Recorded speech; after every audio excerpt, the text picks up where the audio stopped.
Ketika waktu kecil, kita semua hampir sangat seru bermain monopoli bersama teman-teman. Kalau sedang menang, bisa menguatkan aset. Dan kalau masuk penjara, bisa keluar dengan beberapa ketentuan, salah satunya bayar. Menariknya, ketika saya kecil, saya kira itu hanya sebuah permainan yang sangat seru dilakukan dengan teman-teman. Namun ternyata ketika saya dewasa, saya baru menyadari hal tersebut. Kalau permainan tersebut bisa banget digunakan di dunia nyata. Ya, monopoli adalah sesuatu hal yang berdampak buruk bagi kesenjangan daya saing bisnis. Menariknya, dalam beberapa hari terakhir kita sedang dihebohkan dengan adanya kelangkaan BBM di POM swasta. Dan hal ini semua terjadi karena ulah Pertamina. Yang mana Pertamina adalah POM milik pemerintah dan semua peraturan POM swasta harus lebih lemah dari pemerintah. Dan usut punya usut, kelangkaan ini ulah Pertamina, dan karena hal tersebut sudah juga dilakukan investigasi terkait indikasi permainan monopoli dengan cara melemahkan pesaing-pesaingnya. Namun apakah iya Pertamina ini seperti bermain monopoli? Jika dilihat secara kasar, mungkin iya, karena kalau kita lihat langkah besar yang diambil pemerintah, tepatnya oleh Menteri Investasi, yaitu Bahlil, dia mengubah aturan impor BBM dan juga cara SPBU swasta membeli bahan bakar. Dan hal ini bertujuan katanya sih supaya pasokan lebih aman, stabil dan gak ada permainan harga. Namun dalam kebijakannya tersebut ini tentu aja membuat rugi POM swasta. Tapi selain POM swasta, kita sebagai masyarakat juga sudah dirugikan. Yang mana misalnya kayak saya, yang semenjak kasus Pertamax dioplos, saya sudah beralih ke BP. Dengan adanya kelangkaan ini, jadinya saat ini saya harus menggunakan Pertamax lagi, yang kualitasnya masih banyak orang ragukan. Menariknya, ternyata bukan POM swasta dan masyarakat aja yang bisa merugi dalam hal ini, karena ternyata pemerintah juga bisa merugi dengan adanya hal ini. Dengan adanya hal tersebut, akhirnya banyak yang bilang ini adalah langkah yang cukup blunder. Namun apa yang blunder?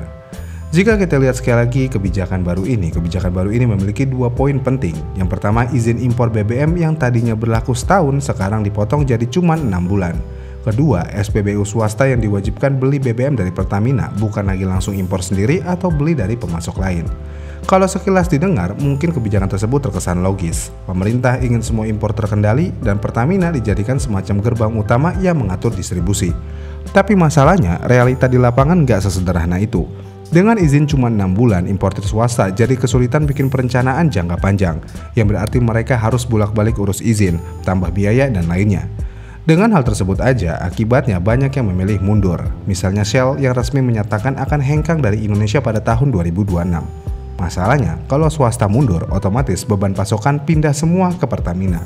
Jangankan swasta mundur, kesepakatan awal aja yang katanya POM swasta ingin membeli dari Pertamina, tapi nyatanya mereka tidak membeli BBM dari Pertamina ini, tentu aja membuat beban Pertamina semakin berat juga. Namun kenapa mereka tidak jadi atau belum membeli BBM Pertamina? Jawabannya karena bahan mentah Pertamina mengandung etanol sebesar 3,5%. Dan hal ini yang membuat SPBU swasta tidak melanjutkan kesepakatan tersebut. Walaupun menurut regulasi, kandungan etanol dalam BBM masih diperbolehkan hingga 20%. Namun kenapa POM swasta menolak base fuel yang mengandung etanol 3,5% padahal kandungan etanol dalam BBM masih diperbolehkan hingga 20%. Jadi untuk memahami hal ini, kita pahami dulu apa itu base fuel. Jadi base fuel adalah produk dari kilang minyak yang akan diolah menjadi bahan bakar siap pakai setelah ditambahkan aditif, misalnya anti-knocking, koloran supaya bisa mendapatkan warna dan membedakan BBM dan zat kimia lain untuk menambah performa. Kasarnya base fuel adalah bahan baku BBM yang belum ditambahkan apapun sesuai namanya, yaitu base alias dasar atau murni. Ketika base sudah mengandung etanol, apakah masih bisa dikatakan produk tersebut produk base? Kita lihat dulu apa itu etanol. Jadi etanol adalah zat kimia cair yang tidak memiliki warna.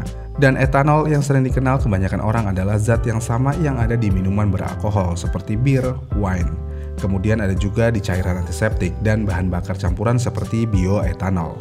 Dan rumus kimia dari etanol adalah C2H5OH, yang berarti C2 adalah 2 atom karbon, H-nya adalah hidrogen dan OH-nya adalah 1 gugus hidroksil. Menariknya adalah sifat dasar alkohol itu menurut data yang ada lebih suka terikat sama air daripada sama BBM. Yang berarti jika ada etanol dalam BBM akan terjadi phase separation alias pemisahan fasa di mana air akan terpisah dari BBM. Yang berarti juga hal ini bisa menyebabkan masalah supply seperti injeksi bahan bakar yang tidak stabil atau kerusakan pada sistem injeksi. Namun kenapa di base fuel Pertamina bisa ada etanol? Jadi diketahui Pertamina sudah memproduksi bensin campuran etanol yang berkode E5 seperti Pertamax Green 95. Artinya di kilang atau di terminal BBM Pertamina ada tangki dan pipa yang berisi bensin campur etanol. Dan ketika sistem pipa atau tangki itu kemudian dipakai lagi untuk menyalurkan base fuel murni atau tanpa etanol, bisa terjadi sisa etanol kurang lebih 3-4% ikut terbawa. Kemudian selain itu ada faktor blending error, yang mana kilang biasanya punya sistem automate blending untuk mencampur etanol ke bensin dengan rasio tertentu, misalnya 5%. Kalau ada kesalahan kalibrasi, kebocoran atau residu dari batch sebelumnya, base fuel bisa ikut terkena sisa etanol saat pipeline masih mengandung campuran sebelumnya. Jadinya ya ini adalah kesalahan, karena biasanya base fuel itu 100% murni tanpa etanol. Dan ketika di blending E5, S10 atau E20 baru biasanya akan memiliki kadar etanol 5-20%, yang berarti etanol itu umumnya ditemukan di bensin jadi bukan di base fuel. Dan ketika base fuel mengandung etanol sekitar 1-4%, bisa dianggap cacat mutu oleh pembeli. Dan ya inilah yang terjadi saat ini, POM swasta tidak mau membeli base fuel Pertamina karena mereka menganggap cacat mutu. Kalau udah begini, tentu aja beban Pertamina sudah semakin berat, yang mana Pertamina harus menanggung impor tambahan. Dan kalau swasta tidak ingin membeli bahan bakar tersebut, tentu aja Pertamina harus mengolah dan mendistribusikannya sendiri. Mungkin hal ini tetap bisa dilakukan Pertamina jika POM swasta tidak punya stok sama sekali. Namun tetap aja Pertamina harus mengeluarkan uang tambahan untuk mengolah dan menambah distribusinya. Kebayang nggak? Yang tidak ada biaya tambahan ini aja Pertamina sudah merugi. Apalagi kalau ada biaya tambahan ini lagi, kita tidak tahu hasilnya bagaimana. Kemudian masalah lainnya adalah walaupun pemerintah bilang tujuan utama kebijakan ini untuk menjaga harga, tapi kenyataannya biaya operasional Pertamina malah menjadi membengkak. Dan kalau biaya ini nggak ditutup, siapa yang akan menanggung? Bisa jadi konsumen lewat harga BBM yang lebih mahal lagi, atau negara lewat subsidi tambahan. Yang pada akhirnya ujung-ujungnya rakyat lagi yang dirugikan. Karena faktanya lagi adalah biaya distribusi di Indonesia bisa dibilang cukup mahal. Karena mau bagaimanapun, Indonesia adalah negara kepulauan, yang berarti distribusinya menjadi lebih kompleks. Jauh lebih kompleks dengan negara yang memiliki daratan yang luas. Jadinya ya ini bisa dibilang ini adalah kebijakan yang cukup blunder untuk saat ini. Kasarnya, garis besarnya adalah kebijakan ini tentu aja dilakukan untuk mendapatkan keuntungan tambahan dengan menjual bahan mentah ke swasta. Karena mau bagaimanapun, Pertamina adalah perusahaan, bukan lembaga LSM. Jadinya ya kalau dipaksa menanggung beban tanpa margin, tentu aja ujung-ujungnya bisa merusak keuangan perusahaan. Dan yang lebih mengerikannya lagi, harga BBM non-subsidi bisa naik. Kenapa bisa naik? Ya bayangin aja, pemerintah mengatur semua dari hulu ke hilir kasarnya. Jika bahan mentahnya aja dinaikin sama pemerintah, otomatis POM swasta akan menaikkan harganya juga. Jika hal ini terjadi, kestabilan pasar akan sangat terganggu. Apalagi dengan adanya aturan POM swasta harus menjual di bawah harga Pertamina. Lagi dan lagi, ini menjadi acuan kuat pasar bisa menjadi tidak stabil. Ditambah lagi juga, pihak swasta tidak puas dengan bahan mentah dari Pertamina.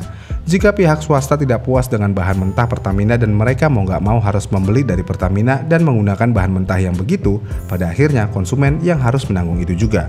Jadinya ya kita harus sering-sering kuras tangki bensin.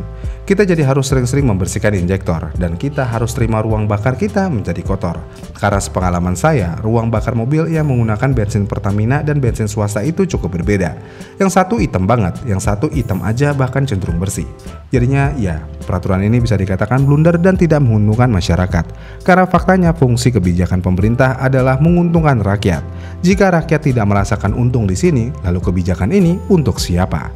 Karena jika saja kebijakan ini membuat harga BBM menjadi melambung, tentu aja kenaikan BBM dapat memicu inflasi dan mengurangi daya beli masyarakat. Ya, daya beli masyarakat aja sedang menurun. Dengan adanya kenaikan harga BBM, ia akan semakin menurun. Namun kenapa harga BBM bisa melambung karena hal ini? Jadi selain karena beban distribusi dan pengolahan yang lebih besar harus diterima Pertamina, kebijakan ini seperti mengurangi kompetisi. Padahal kompetisi itu penting untuk menjaga harga tetap kompetitif dan layanan lebih baik. Kalau semua dipusatkan ke satu pemain, risiko monopoli terbuka lebar, dan ini menjadi kerugian jangka panjang. Jangankan kita ngomongin kerugian jangka panjangnya, kerugian jangka pendek dari kebijakan ini sebenarnya juga sudah kita rasakan, yang mana kita tidak bisa lagi merasakan performa dari bensin bersih POM swasta. Bahkan beberapa hari lalu ada kasus yang mana mobil Lexus langsung mogok ketika diisi Pertamax. Dan setelah dibongkar di bengkel, filter bensinnya sangat kotor sehingga menyumbat aliran bensin ke ruang bakar. Jadinya ya, ini adalah kerugian jangka pendek dari kebijakan ini. Kerugian jangka pendeknya aja sudah merugikan. Bagaimana dengan kerugian jangka panjangnya jika kebijakannya tidak diperbarui lagi agar lebih bagus? Iya kan? Kebijakan energi itu menyangkut hajat hidup orang banyak. Jadi setiap langkah harus dihitung dengan sangat hati-hati. Kalau salah hitung, dampaknya bisa berantai. Monopoli mungkin terlihat praktis di atas kertas, tapi di dunia nyata justru penuh resiko. Blunder ini jadi pengingat bahwa sektor energi butuh keseimbangan antara peran negara, swasta, dan kepentingan rakyat. Kalau kebijakan dibuat terburu-buru tanpa kesiapan, ujung-ujungannya hanya menciptakan masalah baru.